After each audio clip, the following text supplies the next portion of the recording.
K M Ali Reza, একই প্রশ্ন আপনার কাছেও করতে চাই। আমরা যেমনটি দেখলাম যে টিএসসি ত্রাণ সংগ্রহ কার্যক্রমে অভূতপূর্ব সাড়া পড়েছে, যার যার সামর্থ্য অনুযায়ী কিন্তু মানুষ চেষ্টা করছে, এবং সংকটে যে বাঙালি জাতি কিভাবে ঐক্যবদ্ধ হয়ে যায় সেটি কিন্তু আরেকবার প্রমাণ হলো।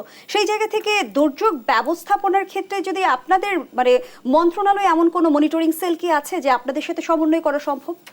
জি, ধন্যবাদ। খুবই রিলেভেন্ট কোশ্চেন। যেদিন এই বন্যার প্রকোপটা শুরু হলো সেদিন থেকেই কিন্তু আমরা মন্ত্রণালয়ে একটি হেল্পলাইন চালু করেছি, দুটো লাইন সেখানে আছে। আমরা এটাকে বলি NDRCC, national disaster response coordination centre, জাতীয় দুর্যোগ সমাধান সমন্বয় কেন্দ্র। সেই হেল্পলাইনে কিন্তু আমরা প্রতিনিয়ত ফোন কল পাচ্ছি, কোথাও কোনো সমস্যা থাকলে সেটা জানছি, আমরা ইমিডিয়েটলি সেটাকে অ্যাড্রেস করার চেষ্টা করছি। আর যেটা বললেন যে টিএসসিতে ছাত্র জনতা যে অভূতপূর্ব তাদের যে রেসপন্স, সেটি সত্যিই আমরা খুব অভিভূত। আমরা কিন্তু দুর্যোগ ব্যবস্থাপনা অধিদপ্তর এবং মন্ত্রণালয় এই কাজের সঙ্গে কিন্তু সংশ্লিষ্ট হয়েছি। আপনি জেনে খুশি হবেন এবং যারা টিভির সামনে আছেন তারা জেনে খুশি হবেন, আমরা কিন্তু খুবই ক্লোজ কোঅপারেশনে, খুব সমন্বয়ের মাধ্যমে, সহযোগিতার মাধ্যমে কাজ করছি।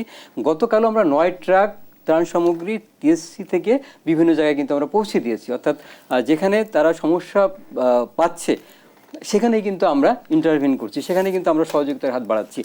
মন্ত্রণালয় কিংবা জেলা প্রশাসন বা উপজেলা প্রশাসন যেখানে সমস্যার সম্মুখীন হচ্ছে সেখানেই কিন্তু আমরা সশস্ত্র বাহিনীর যে ফোর্স, যেটি আমার সহকর্মী বললেন ক্যাপ্টেন রিয়াদ, সেখানে কিন্তু ওনাদের সহযোগিতা নিচ্ছি। সুতরাং পুরো চেনে কিন্তু আমরা একজন অপরের পরিপূরক হিসেবে কাজ করছি, এবং জেলা পর্যায়ে জেলা প্রশাসক কিন্তু মূল সমন্বয়ের কাজটি করছেন।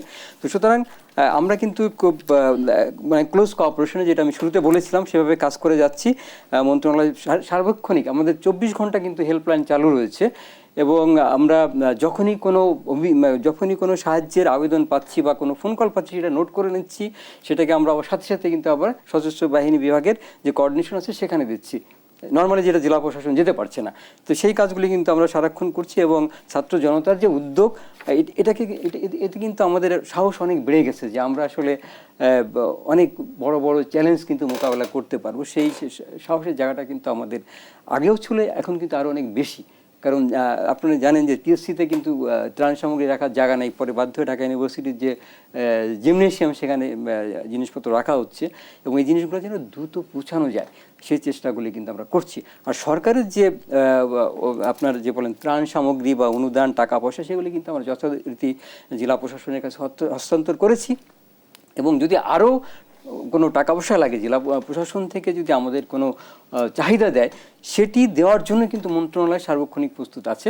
আমাদের মাননীয় উপদেষ্টা মহোদয়, সচিব মহোদয় এবং মন্ত্রণালয় যে টোটাল এনডিআরসিসির কথা যেটা বললাম, এবং কন্ট্রোল এবং মন্ত্রণালয়ের সমস্ত টিম, আমরা কিন্তু শুক্র শনিবার কোনো বন্ধের না, আজকেও কিন্তু সারাদিন আমরা কাজ করেছি, এখনও কিন্তু আমাদের কর্মকর্তারা কিন্তু ডিউটি করছেন।